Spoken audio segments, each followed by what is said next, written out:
Hello students, कैसे हैं आप सब। आई होप आप सब अच्छे होंगे। आईसीटी वर्चुअल क्लासरूम में आप सबका स्वागत है। मैं विकास। बच्चों, क्लास 6 का मैथ्स हम कर रहे हैं। यहाँ पे हम कुछ क्वेश्चंस करेंगे अलजेब्रा के, जो रिवीजन होगा आपका। तो चलिए चलते हैं स्मार्ट बोर्ड पे। तो ठीक है बच्चों,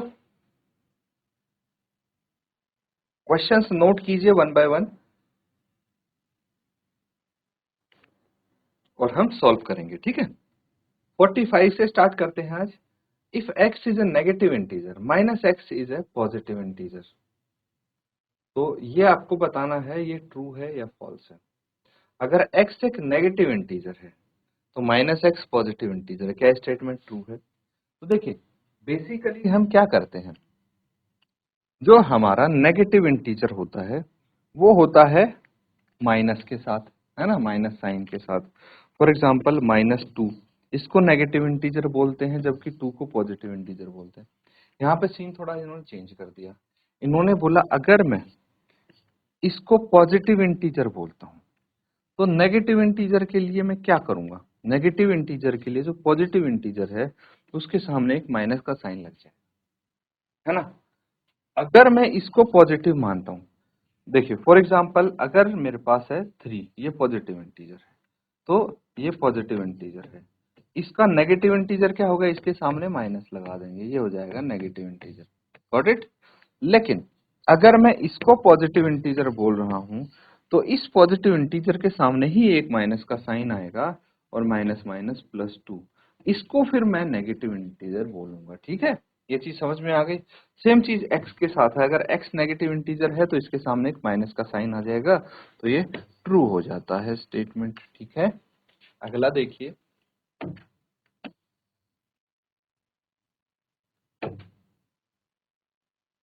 यहाँ पे बोला है 2x - 5 is greater than 11 is an equation. तो क्या ये सत्य है, क्या ये ट्रूथ है कि 2x - 5 इज ग्रेटर देन 11। तो ये जो सिंबल है ना बच्चों, इसकी वजह से ये इक्वेशन बनते बनते रह गया, इक्वेशन नहीं बन पाया। इक्वेशन मतलब क्या होता है, इक्वेशन मतलब होता है इक्वल टू जिसमें आए, इक्वल टू आए जिसमें, लेकिन यहाँ पे तो इक्वल टू नहीं है, तो ये एक इक्वेशन नहीं होगा, इसीलिए इस स्टेटमेंट को हम बोलेंगे फॉल्स स्टेटमेंट। Got it. अब अगला क्वेश्चन देखिए, in an equation the left hand side is equal to right hand side. तो ये आपको बताना है कि एक इक्वेशन में हमेशा left hand side right hand side के इक्वल होती है। क्या ये स्टेटमेंट ट्रू है या फॉल्स है, चलिए जल्दी से बताइए, ये स्टेटमेंट ट्रू होगी या फॉल्स।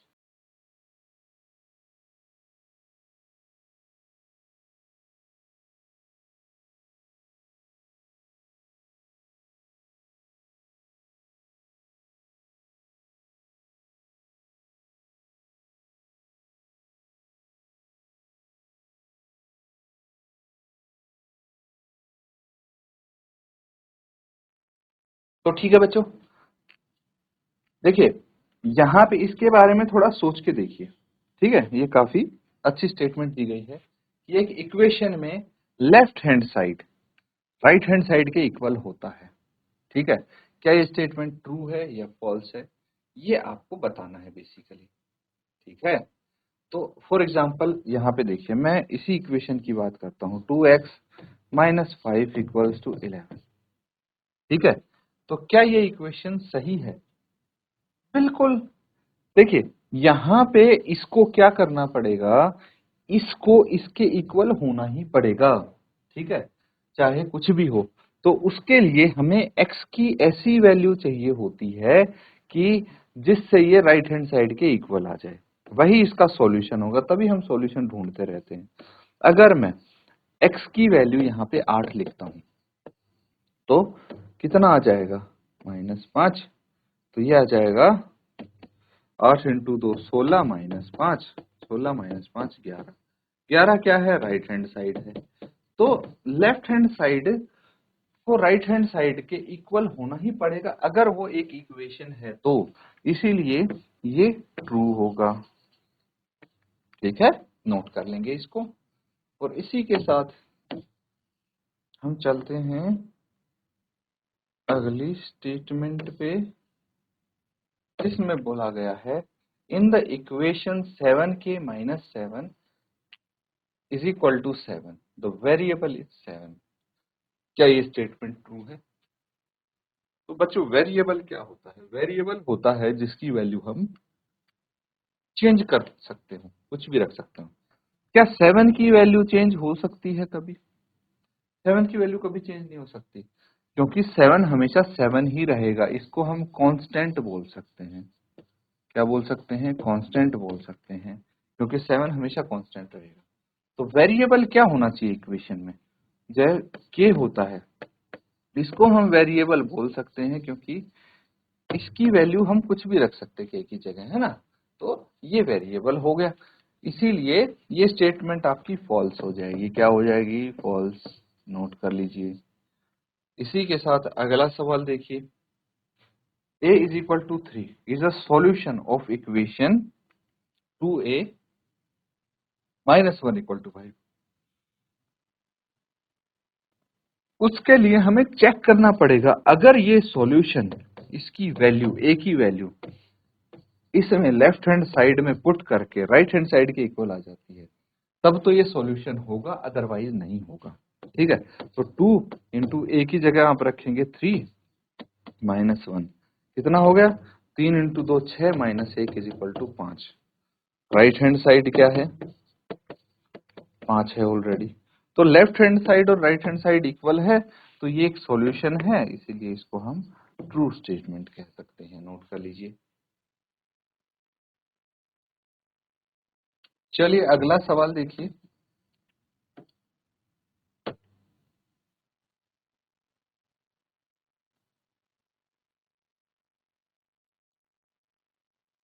यहां पे बोला है the distance between new Delhi and Bhopal is not a variable. तो न्यू दिल्ली और भोपाल के बीच में जो दूरी है वो वेरिएबल नहीं है। तो क्या ये सत्य है? बिल्कुल ट्रू है। मान लीजिए ये रहा दिल्ली, ये रहा भोपाल, ठीक है, ये रहा दिल्ली, ये रहा भोपाल, और हमने कुछ दूरी निकाली है दिल्ली और भोपाल के बीच में। मान लीजिए ये रोड से हम गए और हमने डिस्टेंस मेजर किया, ठीक है। तो हमेशा हमें इसी रोड से जाना है, तो क्या होगी?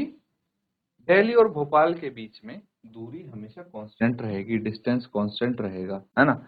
अगर हम डायरेक्ट यहाँ से यहाँ तक का डिस्टेंस मेजर करते हैं तो क्या रहेगा?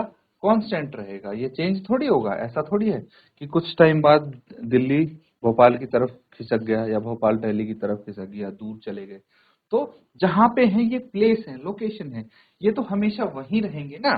तो इन चीजों के बीच की जो दूरी है वो हमेशा सेम रहेगी, कांस्टेंट रहेगी। मैंने बोला दिल्ली एंड भोपाल है 500 किलोमीटर, तो ये इतनी ही दूर तो रहेंगे हमेशा, चेंज थोड़ी होंगे। इसीलिए ये एक वेरिएबल नहीं है, कांस्टेंट है, इसीलिए ये ट्रू होगा। अगला देखिए, T minutes are equal to 60 T seconds. तो क्या ये सत्य है? चलिए देखते हैं। एक मिनट में कितने सेकंड्स होते हैं? 60। 5 मिनट्स में कितने सेकंड्स होंगे? 60 इंटू 5। टी मिनट्स में कितने सेकंड होंगे? 60 इंटू टी, यानी 60 टी। तो क्या ये सत्य है? बिल्कुल ये ट्रू है, because T minutes are equal to 60 T seconds. Note कर लेंगे बच्चों इसको।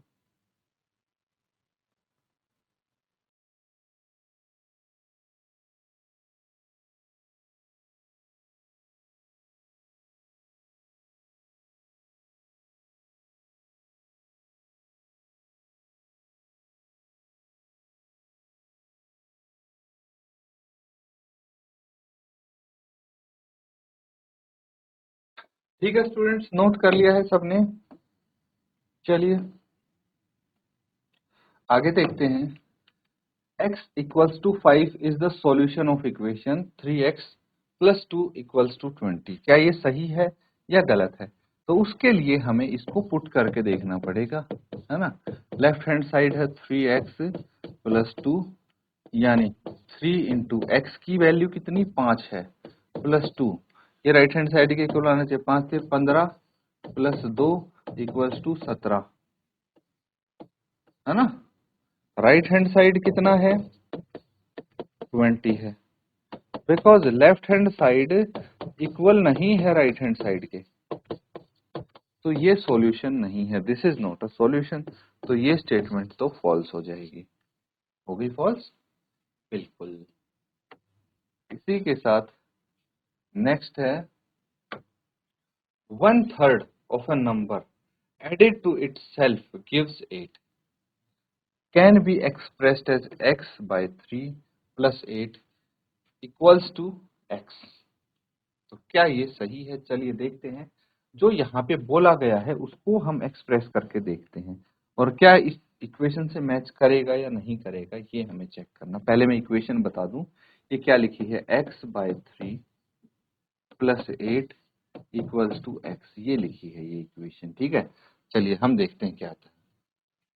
मान लीजिए कि ये नंबर जो है ये x है, तो 1/3 of a number, 1/3 of a number added to itself, मतलब एक नंबर का 1/3 अपने आप में जोड़ दिया जाता है। ये नंबर हो गया, इसका 1/3 ये हो गया, और इसको अपने आप में जोड़ के कितना प्राप्त होता है, हमें 8 प्राप्त होता है, 8 मिलता है। अब इन्होंने 8 को लिखा है लेफ्ट साइड और x को राइट साइड।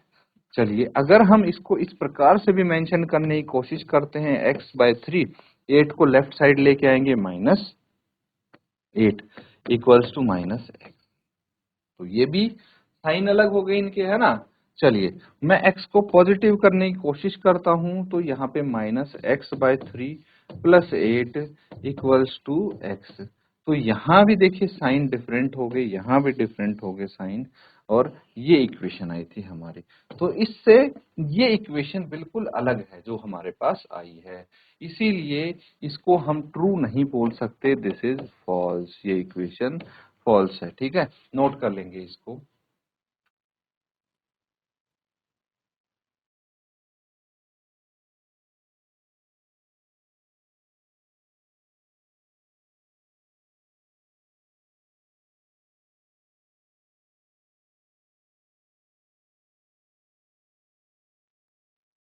ठीक है, अगला क्वेश्चन देखिए। यहां पे बोला है the difference between the ages of two sisters Leela and Yamini is a variable. तो दो सिस्टर हैं जिनकी एज का जो डिफरेंस है वो एक वेरिएबल है, ये ट्रू है या फॉल्स है। चलिए थोड़ा है इसको हम कनेक्ट करके देखते हैं वेरिएबल को। मान लीजिए आप और आपके सिस्टर या ब्रदर हैं, ठीक है, कोई भी है या फ्रेंड है, जो भी है। मान लीजिए ये एक पर्सन ए है जिसकी एज है 12 ईयर्स, 12 साल। एक पर्सन बी है जिसकी एज है 25 ईयर्स, ठीक है। दो लोग हैं, इनकी एज इतनी है, मतलब कुछ तो होगी ही, इसके अलावा नहीं तो और कुछ मान लीजिए। तो दो बहनें हैं जिनकी एज है मान लीजिए 12 और 25 साल। तो इनकी एज का डिफरेंस कितना हुआ, 25 माइनस 12 इज इक्वल टू 13 साल। ये वेरिएबल कैसे हो सकता है, ये तो कांस्टेंट रहेगा ना, ठीक है, ये तो फिक्स्ड वैल्यू होगी। तो इसीलिए यहाँ पे वेरिएबल नहीं आएगा, इसको फॉल्स बोल सकते हैं हम। इसी तरह से the number of lines that can be drawn through a point is a variable. तो ये बताइए कि नंबर ऑफ लाइंस, अगर एक पॉइंट है, इससे हम कितनी नंबर ऑफ लाइंस बना सकते हैं, ये एक वेरिएबल है या कांस्टेंट है, ये आपको बताना है। चलिए नोट करके सॉल्व करें।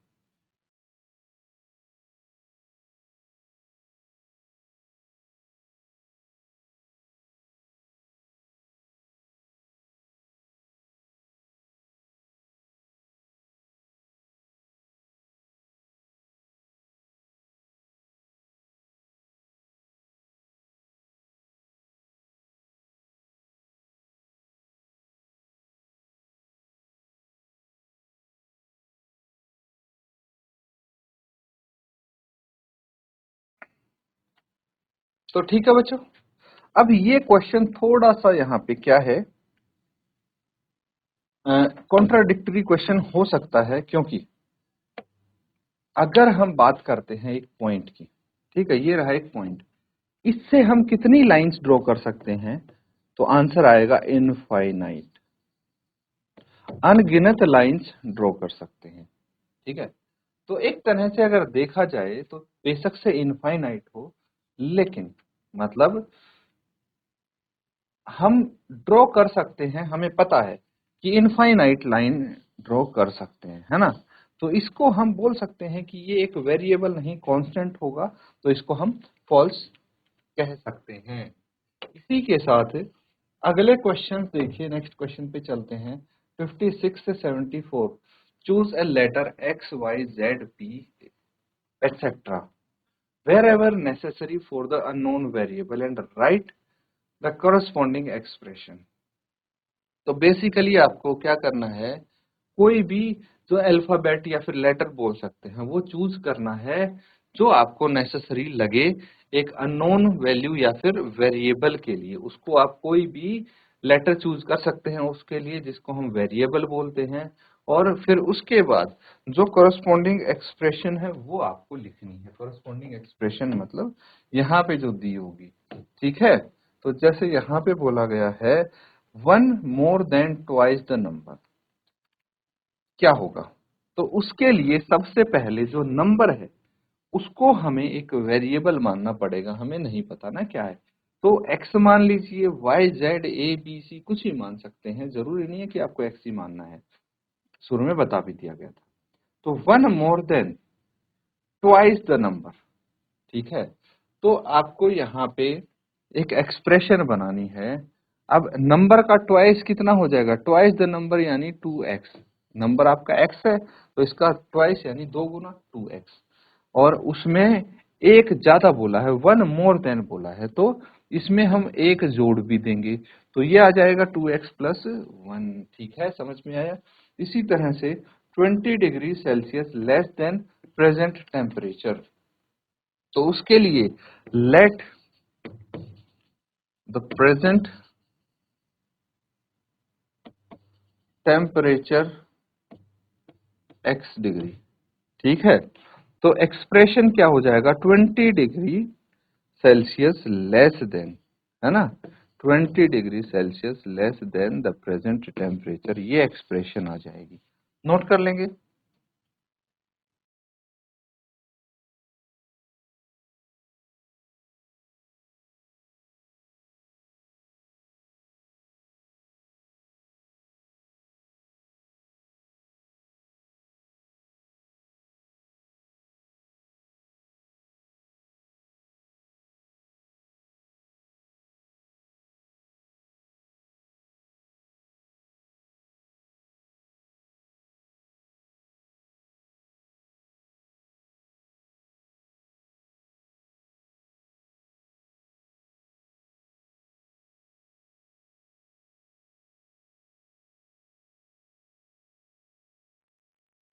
तो ठीक है, नोट कर लिया है। चलिए, आगे बोला गया है the successor of N integer, ठीक है। एक इंटीजर है, उसका सक्सेसर क्या होगा? तो उसके लिए हमें इस इंटीजर को x मानना पड़ेगा। Let the integer be x, तो सक्सेसर क्या हो जाएगा? उसमें एक जोड़ के उसका सक्सेसर आ जाएगा। अगर प्रेडेसेसर बोल दिया जाता तो उसमें से एक घटा के प्रेडेसेसर आ जाता। तो हम x ले रहे हैं ऐसा नहीं है, आप कोई भी वेरिएबल ले सकते हैं, कोई दिक्कत नहीं होगी उसमें। The perimeter of an equilateral triangle if side of triangle is m, क्या होगा? तो पेरीमीटर क्या होता है किसी भी ट्रायंगल का? किसी भी ट्रायंगल का पेरीमीटर होता है, देखिए जैसे इसकी साइड m है, तो पेरीमीटर होता है side plus side plus side, ठीक है। यहाँ पे पेरीमीटर के लिए बोला गया है पेरीमीटर, तो m plus m plus m, क्योंकि इसकी साइड m है तो ये 3m हो जाएगी, या फिर इसको बोल सकते हैं 3 इंटू साइड। अगर इक्विलेटरल ट्रायंगल है तो सब उसकी सारी साइड सेम होंगी, यानी 3 इंटू साइड या फिर side plus side plus side, ये आपका आंसर होगा। नोट कर लीजिए इसको।